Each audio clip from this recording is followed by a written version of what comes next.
Hola, I am Heidi, and welcome to another episode of Money Talks. Okay, it's a new month. Happy Women's Month to everyone. And sobrang happy na naman. Lagi naman ako sobrang happy, no? Pero I'm really super happy because tradisyon na natin dito sa Money Talks. Actually, I started this last year lang na since this is Money Talks and part of Money Talks is really to talk about women empowerment during Women's Month, ang ini-ensure ko talaga is we talk about topics that are very relevant to women or to Filipinas para at least mas empowered pa sila. 'Di ba? To be the most empowered versions of themselves. And ngayong month na to, ang magiging series natin are really just validations, confirmations, affirmations of what you are as a woman or as a Filipina. So, ngayong gabi, syempre, sisimulan natin to with my very, very, very special brother from another mother. Sobrang mahal ko talaga tong taon to. And it's been a while since we last talked to each other, no? And right now, our topic is very, very important. I am resilient. Yun yung unang-una nating episode for this month. Bakit yun?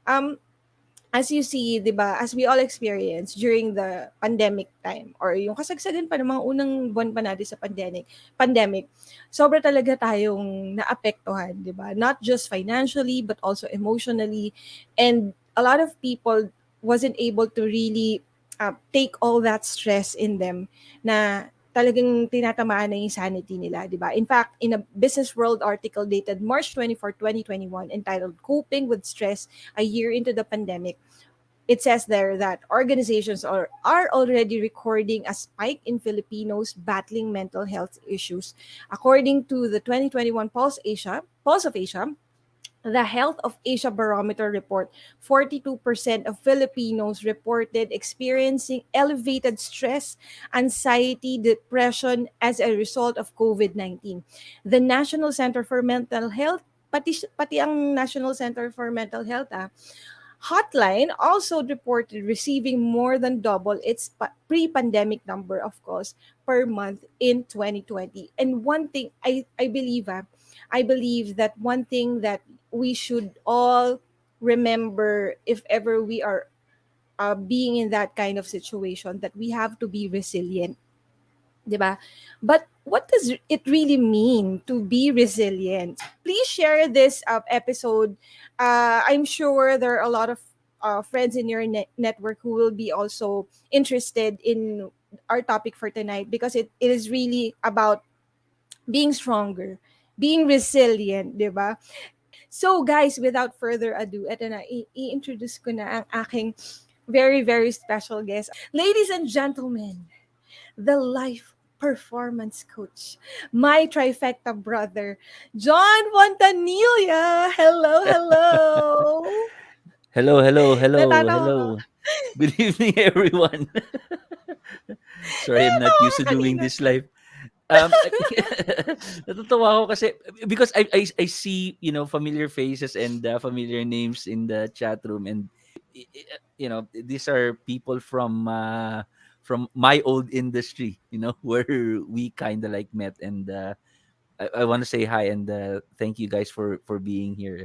Ayan, alam mo, ang dami natin pag-uusapan ngayong gabi. And so, sobrang excited talaga ako. Hmm. And based on the article nga na sinabi ni natin kanina, no, I really feel that though the article is parang a year ago pa siya, no, I still think that it is still relevant today, di ba? Kasi hindi pa rin naman natatapos ang pandemic. And some people are still struggling, di ba? In terms of yung mga stresses nga and yung mga setbacks na pinagdadaanan nila dahil sa sitwasyon natin ngayon. And I think that it is still timely na pag-usapan natin to. Pero bago natin pag-usapan yan, John, ito nung sinabi mo sa akin na ito yung title mo, sobrang na-curious talaga ako. Ano tong ibig sabihin ng life performance coach? What does it mean to be one?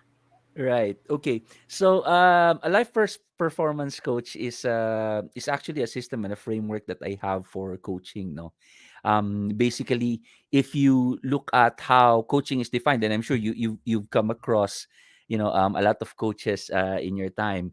It's basically just helping someone, unlock their full potential. That's what coaching is. When you say that you are a life coach, this geared towards naman, you being a wellness professional, no? So you basically help people make progress in their lives in order to, I guess, attain greater fulfillment. And really, what happened here is that as a life performance coach, I just brought all these things together and put them all together in consideration of my strengths, no. And also my experience, I have 20 years experience in performance management from the time that I started working. So performance management is really dear to me, and I've gone through the ins and outs of how to look at performance, how to motivate and inspire people, and move people forward when it comes to how you perform. And that's just what I want to do right now, no.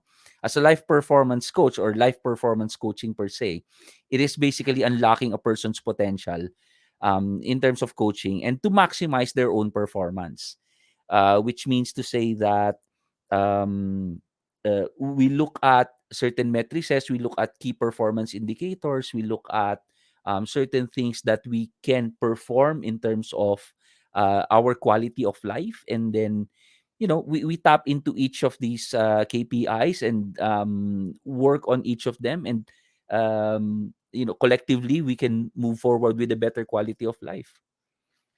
So that's what it is. Nice. Oo. Galing. So it's like kasi we have strengths, we assess para makita Mhm. natin yung strengths natin. Right. We also have NLP, we also have a Right. lot of assessment that we take just to know who we are, ganyan, and then apply it Right. kung paano natin siya maximize to unleash our full potential, right? But in your case kasi what you do pa is you look at the numbers, you look at the Right. facts, and Right. then you marry it with the results of those assessments. And then since Yeah. there are facts and there are data, may follow through because Yep. you have KPIs, as I said, diba? Key performance metrics, and then Right. makikita natin kung may progress talaga siya. Right. Ganun Oo. pala ang tawag.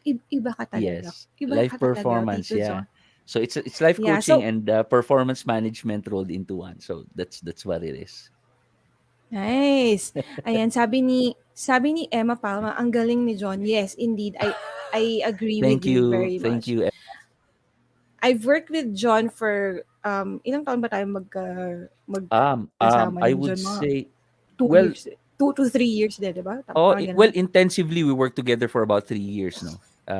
Yeah, Well, a little less than 3 years, but we've known each other for what, 5 years now or more, di ba? sobra, sobra. Oo. And I know the way I have known John, he's really data driven, and It sobra is. siyang sobra siyang mabusisi in terms of yung kung ano yung nakikita niya sa mga tao and how people can improve on their limitations, on their strengths, 'di ba? On how they can be more empowered. And that's what I really appreciate about you. And syempre sa friendship natin, nakikinabang ako sa mga ganyang Yeah, talento yeah. mo, brother.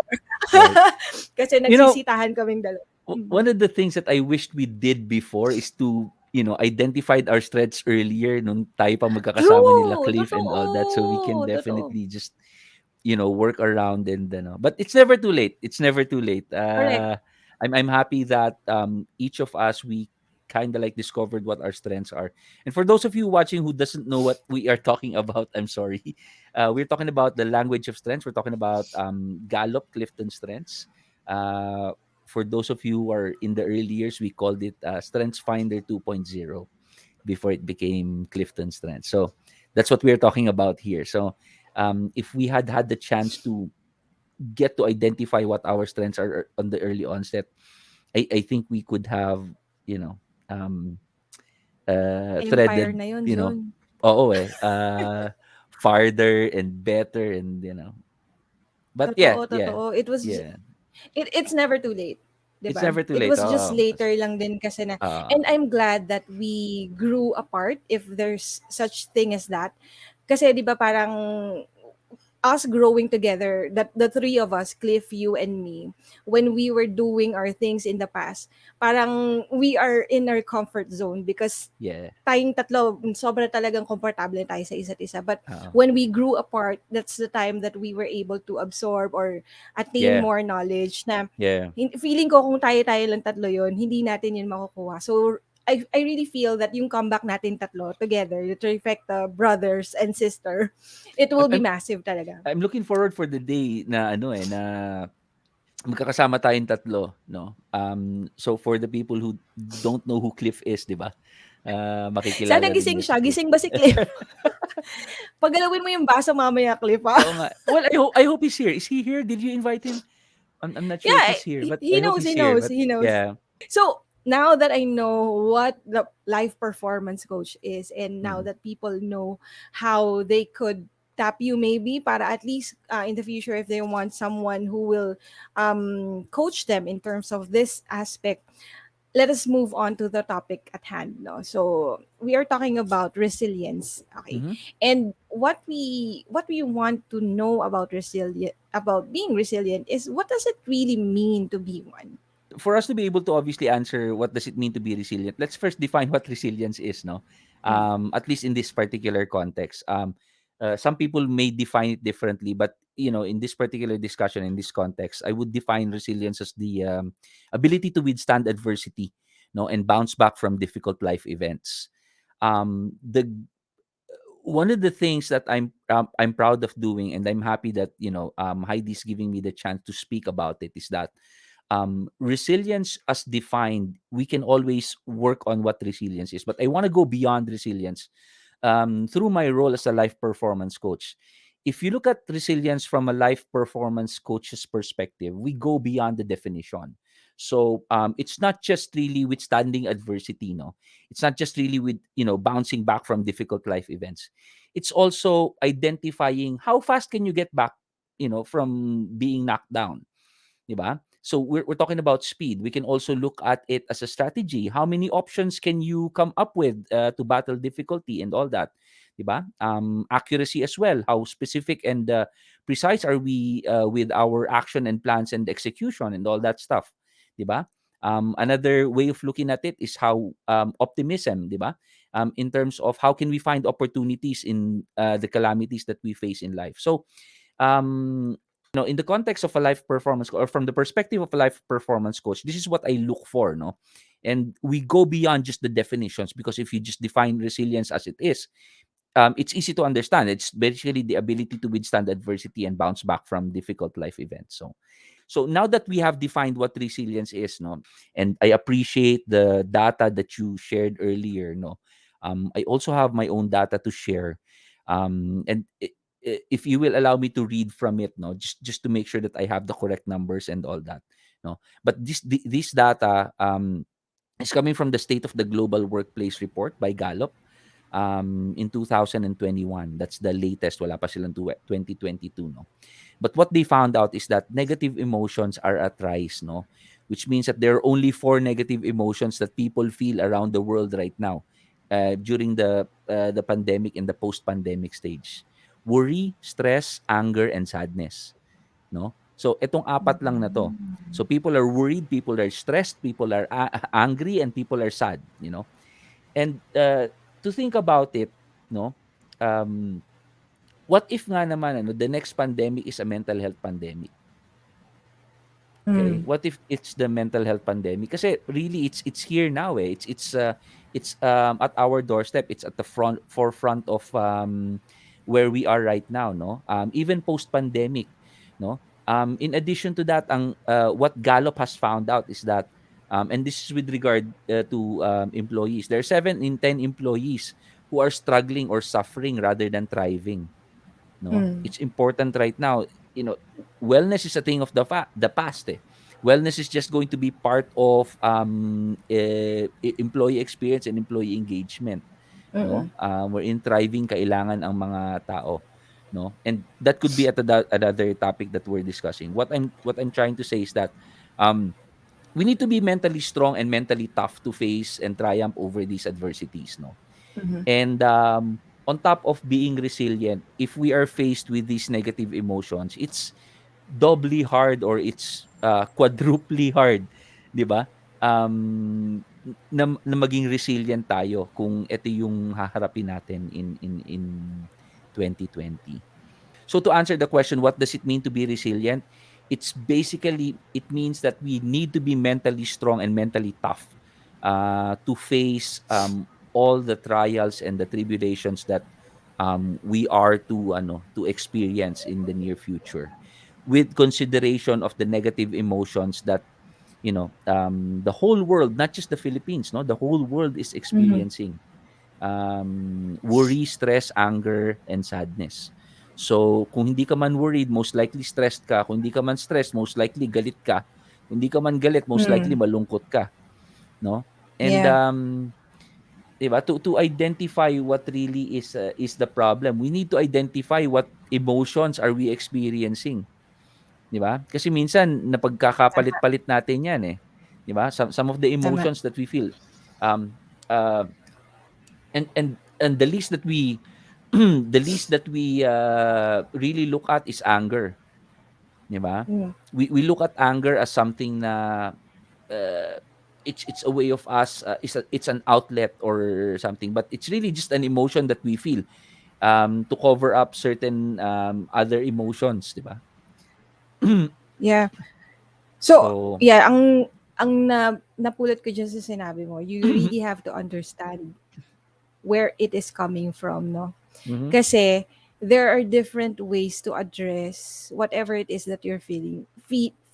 Kasi nga, right. being resilient, hindi ka naman, you won't be able to call yourself resilient if you yourself do not understand where the pain is coming from. Kasi 'di Mhm, ba, kung saan mo siya i-address, and when you right. finally pinpoint where the where the pain is coming from, then you will be able to address it properly. Kasi nga naman, when you say you're worried ka pero feeling mo stress pala 'yon, ang Mm. ina-address mo yung Yeah, worry, eh oo. hindi nga yun yung dapat i-address, yung stress dapat yung i-address.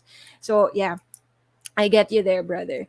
So, next. So, now that we know the meaning of being resilient, ano naman ang how can we be more resilient naman? Okay, medyo mahaba 'yan, eh, in terms of, being more resilient 'no. Mhm. There are a lot of, factors that you can look at into being more resilient, and what I wanna share with you guys right now is our practical advice 'no. It's practical Mhm. tips and, techniques on how to move forward, Mhm. 'no. So one way we can look at it is, what are the building blocks for making a, resilient person? Okay? So, that's one thing. Ano ba yung dapat natin, ano ba yung meron tayo dapat para maging resilient, okay? And this is not something that you need to worry about because meron ka man neto or wala. Kung if you can relate to the things that I'm going to tell you now, well and good. If you can't relate to it, meaning to say that you don't have it, it's easy to get. Really, it's easy to get. It's not something that is exclusive to certain people. Mhm. It's not a strength that that you can, how would I say this? It's not a strength that only you would possess, no? In terms of the makeup and your uniqueness as a person. So number one that I would suggest. I'm sorry, I don't have a slide to share with you, no. Okay lang, So go. for yeah, for those of you who are listening, you can take down notes or type I into am your taking computers and down whatnot. notes actually. Oo, sige, very well. So I guess the first building block that I would share with you is that for you to be considered a person of resilience or a person who is resilient is you need to have competence, no? Dapat competent po tayo. And when I talk about competence, I'm talking about how you handle a situation or a task uh, both effectively and efficiently, no? And these are two things, no? Okay, just so I can be clear and just to share with you the difference between efficiency and effectivity. Yung effectivity po, this is when you achieve a result, no? You achieve a goal. Then people can say that you are effective. When people can say that you are efficient, how you achieve that goal, and if you achieve that goal with less mistakes or with no mistakes at all, or with no waste, as we call it in Six Sigma and in Kaizen, with no waste, then you are efficient, no? So these are two different differentiators, no? Efficient is uh, the process of how you got to the result, and if you achieve your result, then you are effective. So these are two things Mm. that you can look at in terms of developing your competence, or for you to be And considered John, when competent. we Mhm. when we say no, nothing is wasted or Mhm. less waste, it means na lahat ng klase ng resources yon, not just time, Sure, but yeah. effort, resources, Yeah, and other resources. definitely, Yeah. yeah. Okay. Oh, how much are you using your time? So, a waste would probably be uh, um, procrastination, 'di ba? A waste would probably be procrastination. A Tapos waste natawa could tayo, no? Oo, a waste could probably be, uh, really buying stuff that you don't need, no? A Mm-mm, waste could mm-mm, be really not making use of the resources, or dilly-dallying with certain tasks, 'di mm-hmm, ba? I mean, you can be effective but inefficient. That's what I'm mm. saying, 'di ba? 'Pag Okay. sinabi mong effective ka, nagawa mo naman yung goal mo, na-achieve mo naman yung goal mo, naging resilient ka nga. But how you get there is also a concern. So, um, don't just look at effectivity. Don't just look at the results. Look at how efficient you are also, no? In terms of, okay, so how do I say it? Sa sales is easy eh, 'di ba? 'Di ba? If you achieve your sales target, then people can say, "Oh, you're effective." 'Di ba? Mm. But Yeah, if yeah. if you achieve your sales target, um, and you did not meet it, like let's say for example, yung last minute na lang, 'di ba? Last minute mo na Mm. lang na-achieve yung sales target. So let's say for the context lang of ano, kunyari you have a goal of 100,000 pesos, kunyari lang, 'di ba? For those who are salespeople here, 'di ba? You can be considered effective if you hit 100,000 pesos towards the end of the month, no? Pero you can also be efficient if you divide 100,000 pesos into 25,000, per week, kunyari, Mm, right? mm, And mm. if you are Yeah. hitting 25,000 per week, then you are efficient. But if you Mm. are hitting 100,000 towards the end, like yung 29, 30, Mm, 31, yung mm, mm. bracket na yun, you are effective, but you are not efficient, Yeah. Mm. right? So this Kasi is parang something isa that, lang yung tinrabaho mo rin eh, 'di ba? right, Na oh, dapat sana I mas mean, marami kang that's tinrabaho, right. tama. Na-achieve mo nga yung goal mo pero hindi mo na-achieve yung ano, yung plano mo, Yeah. right? So your plan was not realized, so you can be inefficient but you can be effective, All right. right? Got it. Okay? Right. So, competence, that's number one. So, for you to be resilient, we need to improve on our competence. No, I'm a big fan of Six Sigma, DMAIC, the Kaizen process, continuous improvement, and all that. I'd rather have something that I can continuously improve on rather than get it right the first time. Mm. So Yeah. when it comes to competence, that's one. Second, confidence, no? So first is competence, second is confidence. Confidence is obviously believing in one's abilities, no? So this is where I will shamelessly promote Strengths Finder 2.0, kaya Clifton Strengths, no? Confidence would basically answer doing what you do best on a daily basis. Okay, and when you have confidence, you're unapologetic. And Mm. the sad part about this is that a lot of Filipinos are really saying sorry for nothing at all, eh. Mm. 'Di ba? We can't sorry for being ourselves. Okay? But we can be ourselves when we know what our strengths are. When we know what we do best every day. And if we execute it properly, no, then there's nothing to be sorry about. There's nothing to apologize for. Okay? Ang dami ko narinig, "Sorry makulit ako, Sorry, madaldal ako, Sorry, hiram ako ng pera sa'yo, You know? Things Baka like naman that. dapat talaga ipang-sorry yun. No, but what I'm saying is that, a lot of people say sorry for a lot of things that they don't need to Mm. be sorry for. You understand? So really, it's just that. And one way of I'm going to share with you a technique that I use, and it's very simple, really, no, to build up confidence. And to build up confidence, really, is to for you to improve your say-do ratio. Mhm. So kung ano yung sinabi mo, yun yung Safe gagawin mo, situation. All right? right. What you say is what you do. Right now, what you need to do is you need to start listing down what your say-do ratio is. And for our kids, it starts with the children. Sa amin lang dito sa bahay, we have schedules on who will wash the dishes. Ang say-do, like let's say for example, I say that I'm going to wash the dishes tomorrow, at a particular time at 9 o'clock. Ganon, kunyari, after breakfast, right?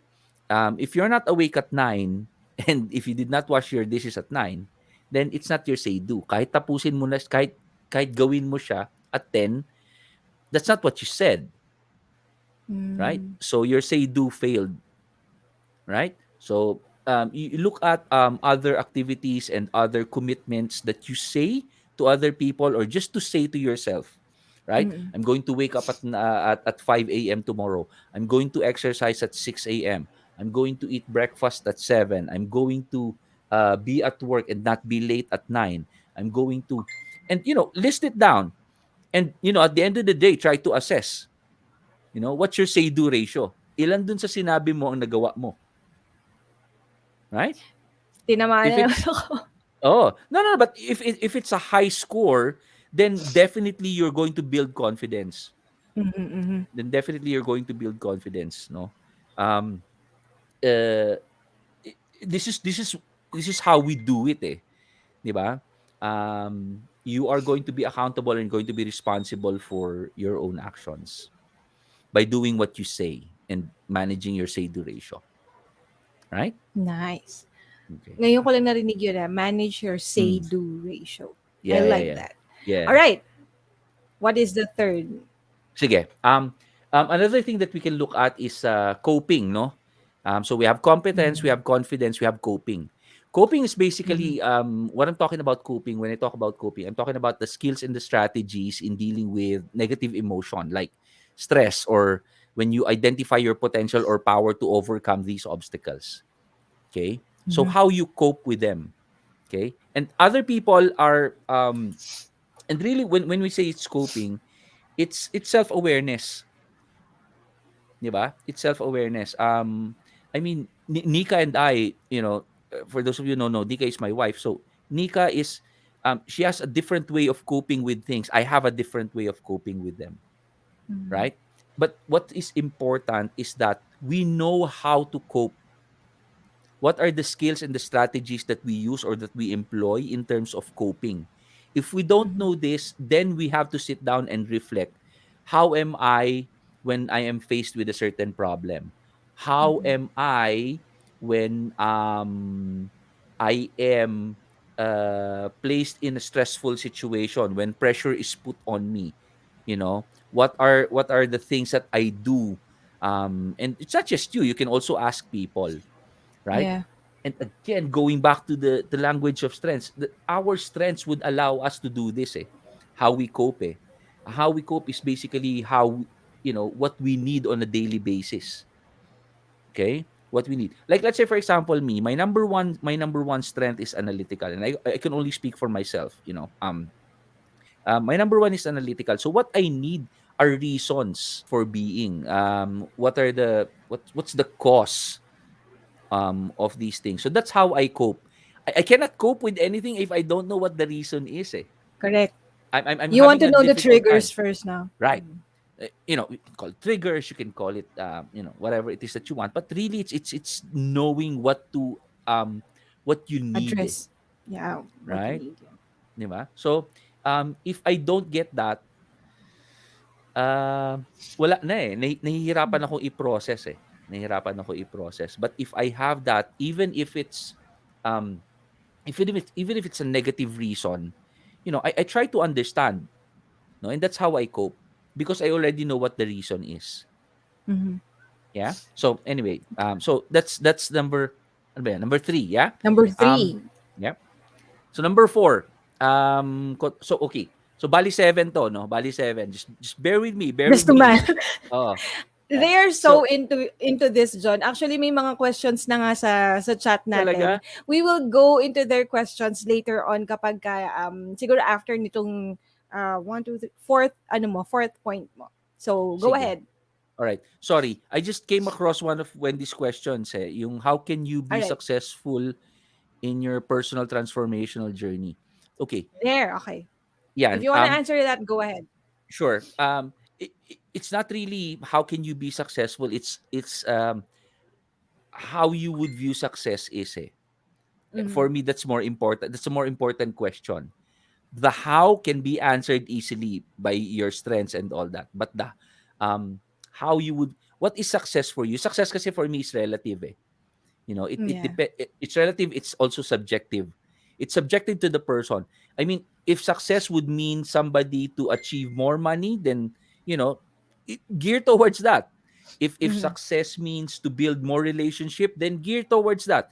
If success means raising a child into the world with whatever values you want to imbibe in that child, that's success for you. So really it depends on what success is. And I would always suggest to look at your own way on how to reach success. Mm-hmm. Okay, I mean, uh we can have people who we admire. We can even idolize people, no? I mean, yung idol talaga, like, ang galing naman niya kumanta, sana ako rin ganon, you know what I'm saying, right? But if your talents or if your strengths does not agree with it, try not You're don't bound to push for fail. it. Oh, right, di ba? And you're setting yourself up for failure, Correct. really, di ba? Anyway, so that's for me. I guess we can rephrase that question into, instead of answering how can you be successful in your personal transformational journey, let's probably ask what is success to you. Yeah. Yeah. And what personal transformation are you expecting ba? 'Di ba? Kasi baka naman that even the transformation that you are expecting, hindi mo rin alam kung Mm. ano 'yun. So, Oo. you will really be unsuccessful in that one. Thank you so Okay. much for that question. Marami pa siyang question, Oo nga eh. John. Pero Sige, sige, tingnan sorry, na yung kasi may isa transformational pa siya. journey lang, no? Ito pa isa. Mm. This is another pet peeve of mine, ano. When people Mm. say come New Year 2022, and again I see a lot of posts in Facebook, they say New Year new me, 'di ba? Mm. New Year new me. O kaya New Year better me, whatever whatever, right? And really, if you look at my cover page, my caption there, the best version is the best better version of yourself is the real you. So instead of Mm. asking, or instead of declaring new year new me, try to declare new year real me. Oh. 'Di ba? Try to figure that out. Try- Um I like this. I can't remember the song. I've been to paradise but I've never been to me. So hindi ko alam yung title but I'm sure people with I've been to paradise but I've never been to me. And that's something that you know, Been to try to do that. paradise. Try to do that, no? Go to you first. Tingnan mo kung ano meron ka. Tingnan mo kung ano yung kasi sometimes it's the self-talk that really puts us down eh.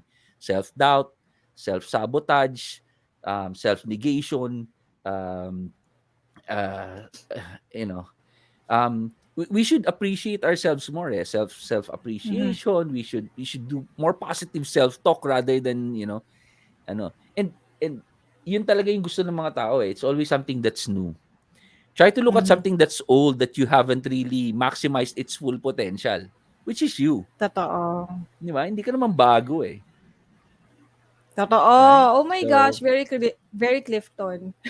very I've Clifton. never been to me. I've Ayan. never been to me. I've Yeah. ne Yan, yan daw yung title, sabi So ni go to Wendy. yourself first. Yeah.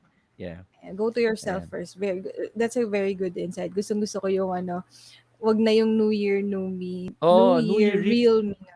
yeah, Love yeah. it. Try to I love it. discover your real me first, no? Right? Mm-mm-mm. Mm. Kasi nga kung saan pa tayo tumitingin, no, eh, nasa atin na naman talaga. Yep. Yep. And All it's right, not so, just that eh. Kasi talagang we are hardwired to look at outside eh, never within. mm-mm. Our eyes are positioned to look outside, Yeah. 'di ba? Hindi never within. So, ayun. And sadly when And, we look at the mirror, we look at flaws eh, mm-mm.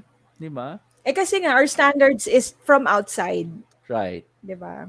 Not true. So that's why we would always, especially when we see people who are parang feeling natin more successful than us, Yeah, or yeah. they define the success, 'di ba, the standard of success. That's Mm. when we question ourselves, and that's when we feel that hindi nga, better talaga siya. I'm not worth it, 'di ba? So Yeah. let us stop talaga having those trash talk sa self natin. Trash talk na talaga ang Trash talk. term, no? Yeah, oh, trash talk. Yeah, that's We're trash true. talking Oo. ourselves, di ba? Oo.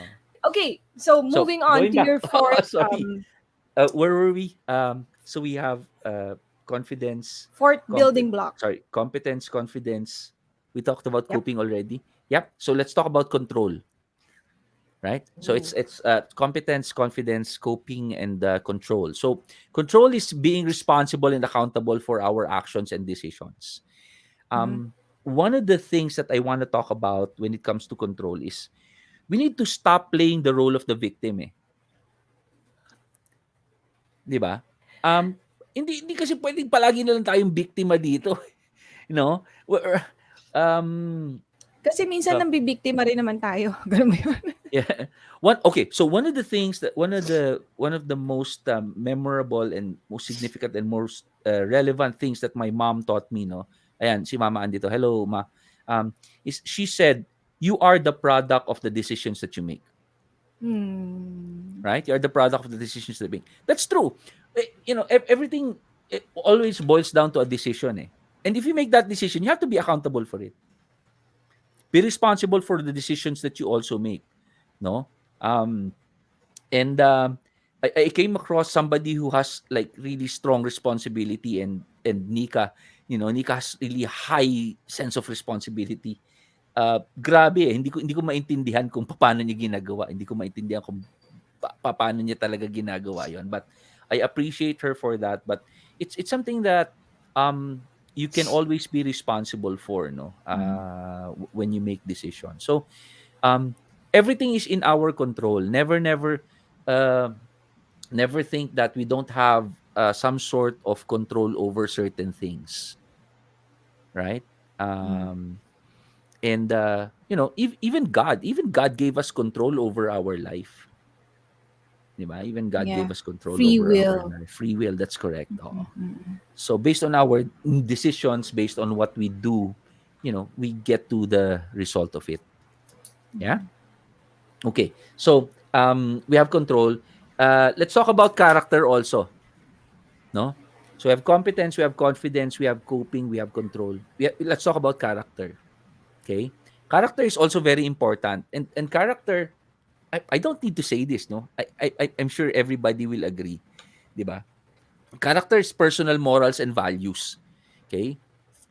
Personal morals and values. And for those of you who will do some assessment or some reflection on your own, I wouldn't suggest it, by the way, no, to do introspection. Again, let me promote. Shameless promotion to, no? Don't do it on Um, your own. Do it with John. Oo. Don't do it on your own, do it with me. Clifton Strengths po, no? It's very important. Okay, so um anyway, the reason why is because the way we see ourselves, we almost always deny everything, especially if it's something that's negative. Eh. We deny it, eh. 'Di ba? And that's not one way. We have certain biases towards ourselves. It's not just only denial. It's not just denial of something that's negative. It's also bringing us down when there's nothing really wrong with us. Mm. No? So yun eh. So when we talk about character, one way of you doing this. And the easiest ways to identify a person to identify a person's character is to observe how the person spend their time. Ang dami talaga mga Di ba? So I mean, okay. So it's a simple question before may mga hindi before you nakakailag. Oo. Tinatamaan ba? Sorry, sorry. Okay. So, Okay, go, go, go. at night, if you think about it, how did I spend my day? Right? It's it's the principle behind journaling, it's the principle behind, writing what happened to you in the day, it's the principle behind having a strategy for tomorrow morning or what you're going to do for tomorrow morning. But really at the end of the day, it's how you spend your time, eh. Mm, mm. 'Di ba? Oh. And character is a calling card to your personality, eh. 'Di ba? This is who I am. This is how I do things, 'di ba? And Yes. if you look at somebody's how somebody would spend their time, no? And not just that, character would show if some how you spend your time when you are faced with stress, 'di ba? If there's stigma, 'di ba? Mm. Ano ba, magagalit ba ako? Will I let stress consume me and be in a fetal position just lying in bed, in the corner crying? Coil. Um Oo, will I escape reality and forget about it, or I won't pay attention to it? Hope and pray that things will become better without me doing anything. Ipagpapasa Diyos ko na lang ba lahat? So that's how a character um will show, what your character is, eh. By identifying how much time you spend on certain things or how you spend your time for the day. Sorry, so we have five already, no. Mm. Let's talk about the sixth, which is connection, no. And this is very very important. Although it's not the last one, but this is very very important. Connection. Connection, oo. Connection, yes. 'Di ba? So, you are not alone in your struggle, 'di ba? You need to figure that out, and by now I'm sure you are. And when I say connection, you have to build connections with people who really will help you. Okay? Mm. So, dito na papasok yung avoid toxic people, avoid people who will just uh, belittle you or demean you or curse at you or judge you or things like that, no. So these are the people that you don't want to build connection with. What you want to build connection with are people who will support you, people who will listen to you, people who will encourage you, people who will coach you, people who will Mm. work with you, people who will you know um look at the potential of who you can become, etc., etc. So uh build connection with positive people. Okay. Don't just build any connection, that's what I'm saying. And finally, Meaningful connection dapat. meaningful connections, that's a proper word. Thank you for bringing that up. But yes, meaningful Mm. connections, no. Pero yung connection kasi na yun, it has to be something that's mutual, eh, no. Correct. And for Mm. that connection to be mutual, and the final how would I say building block, no, uh into becoming a resilient person is your contribution. Okay, what can you contribute, not just to the people around you, but to your family, to your friends, to your society, to your barangay, to your community, to the country, to the world, if that's something that you want to do, 'di ba? What is your contribution? Mm. And this is basically understanding what your value is and what your worth is. Again, going back to the language of strengths, if you know what you do best every day, it's easy for you to contribute to other people. And other people Yes. don't even have to ask for it because you love doing it. They don't need to even pay you for it, eh, right? But that's a different story. So yun. Apart so in terms of building connection, contribution also plays a part. Kasi because if you want to build a connection with someone, you also need to contribute to the person's well-being, Mm. Correct. right? Kasi complementary dapat eh. Complementing kayo dapat talaga. It's not just you receiving whatever it is that you Yeah, have to receive. You have to yeah, either pay it forward or pay it back. Diba? yeah. Sure, sure. Yeah. So, Great. yon, seven building blocks of a resilient person. Again, it's just to make sure that I get it right. So we have competence, we have confidence, we have coping, we have control, we have character, we have connection, and Con- we and have contribution. contribution. Yep. Ang Right? galing. Sobra. Amazing, Yeah. amazing. Okay, so basically actually meron pa ako dalawang itatanong sana, but I think that's pretty much sums up your answer for the how to deal with setbacks and how Sure, to sure. cope with pressure. But I guess yun na rin yung isasagot mo doon unless you want to add some more. So how Uh, we can deal with setbacks and how we can cope with pressure unless you have some more. Just take it away. no naman, I don't have anything. I just wanna promote the idea of the life performance coaching. No? Mm-hmm. And this is one way of you guys really working and focusing on a different type of coaching approach. Mm-hmm. For me, kasi with my strengths, this is something that I have discovered. No, and we cannot really improve what we cannot measure. We cannot improve what we cannot measure. So it's important to Mm-mm. have a foundation of measurement when it comes to um, uh, imp- uh, uh, maximizing your potential into your when it comes to your performance, no. um and with this approach, I think everything naman is quantifiable, eh. Even Yeah. quality, even quality can be quantified, di ba? So this is the approach, and that's something that I'm hoping that everybody can look into, Mm-mm. no. Galing. Oh my So gosh. yeah.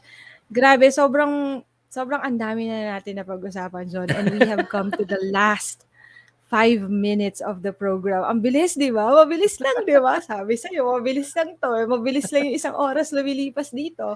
Okay. So, ang dami mong sinabi, John, and I'm really sure that marami kaming, ako, nag-take down notes ako for the Sure. first Yeah. time. Ang dami ko tinake down notes, yeah.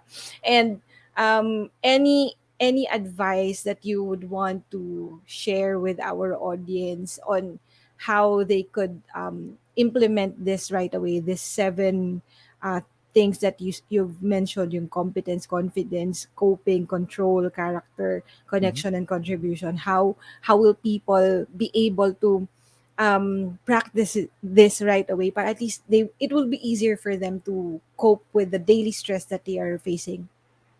Sure. Uh So three things, no? For you to be able to do that, all the seven things, no?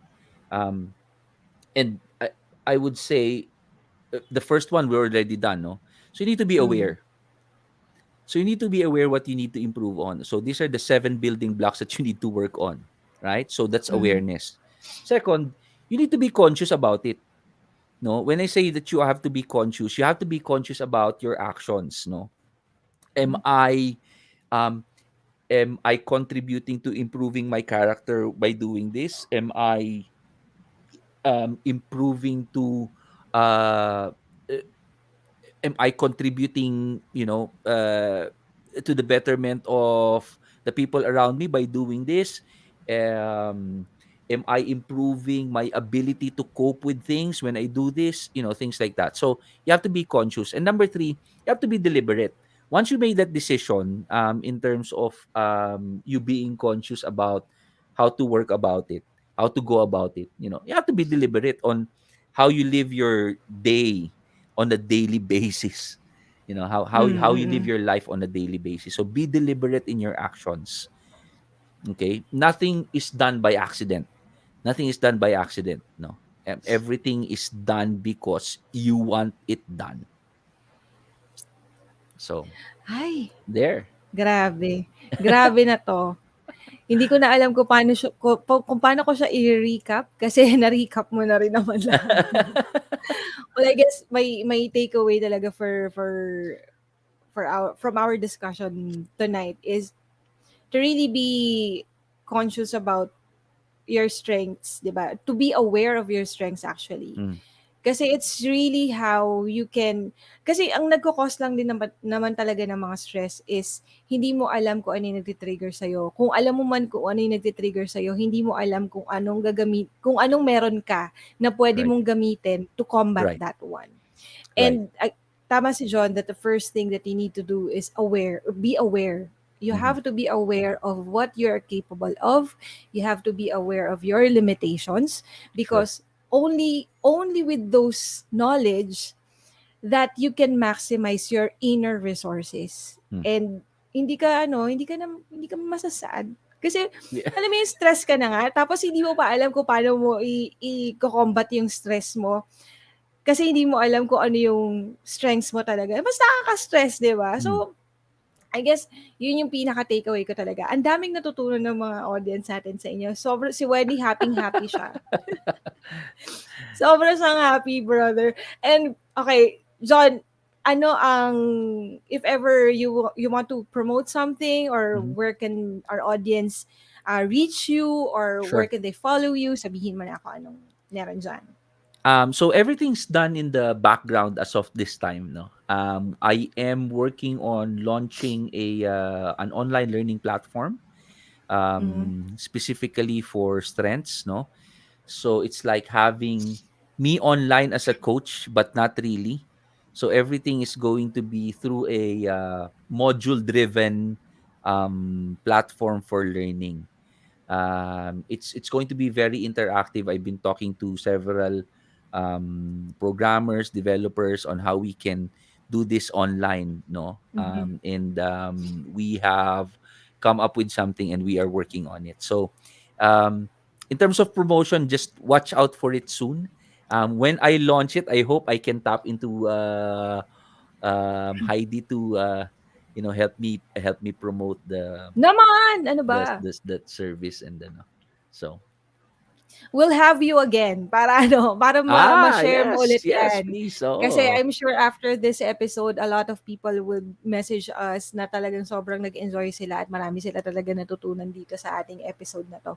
And I'm Mm. sure, sabi ko nga sa'yo, you should do something like this, brother, because Ah, basing on the comment section, sobrang this siguro the ganito, viewers if I talaga may ask, no, I mean towards the last like 2-3 minutes or 5 minutes even, if I may yeah. ask the participants to just write down, I guess, in the comment section what your main takeaway from this talk is, no, so that maybe we can work on something better moving forward. So, Yes, what are and for your those key people, takeaways, no? correct. And for those people also who will be watching the replay later on, yung mga Ah, takeaways ninyo, ilagay nyo doon sa comment sections. If hindi kayo nakahabol doon sa section, you can personally message me. And I will be uploading this din naman sa YouTube. You can also put your comments there, because John will nice. definitely see the Yeah. comments that you will be posting. We are so happy to have you here, brother. And before I let you go, I want to share din muna yung mga, syempre this is going to be a series nga, sabi ko nga sa'yo, di Yep. ba? And since we started off with something about mental health, now naman we will be discussing about spiritual naman next Mm. week. Sobrang excited ako. Alam mo, sobrang love na love ko talaga tong D-group discipler ko na to. I've been attending Sunday services sa CCF, and I've been attending D group fellowship every other Thursday, and she is my discipler, and sobra siyang amazing kapag ka nagsasalita talaga siya. I can really feel that the Lord is speaking through her. So sabi ko, I can't really miss an opportunity to have her here on the show. So coming from someone who is so well averse on the topic of mental health and personality development, such as you are, John, next episode naman natin will be March Balbena, my D group discipler, na magdi-discuss naman kami tungkol sa pagiging God-fearing and how we can further be an empowered woman if we are God-fearing. Sobrang thank you, John. Sobra talagang salamat You're for welcome. saying yes to this one. And I Mhm. really hope that me and Cliff will have a project together in the future. Sobrang Inihintay ko talaga yan. I had Cliff in a previous episode also. Mhm. And having you here now, sobrang, oh my gosh, malapit na tayong tatlo. We Grabe. have got to. We have got to do that. Yes, we have got, nako, grabe. Let's do a big project together. And it's gonna be, I really know that we will be just having fun. Kasi, Yeah. like, just like the old days, di ba? Yeah. Sobrang fun and sobrang learning from each other. That's what I really love about and appreciate about our friendship. Thank you so much, John. And You're welcome. guys, thank you so much for watching from the start till the end. For more stories of Wise Pinays, follow my handles, my Facebook, my YouTube, my Instagram, at nagti-TikTok na din ako, guys. So, please follow me if natutuwa kayo sa mga contents na ginagawa ko. Thank you so much. Until next time, don't forget that you can be the most empowered woman that you are destined to be. That's the truth. Thank you so much, guys. Bye.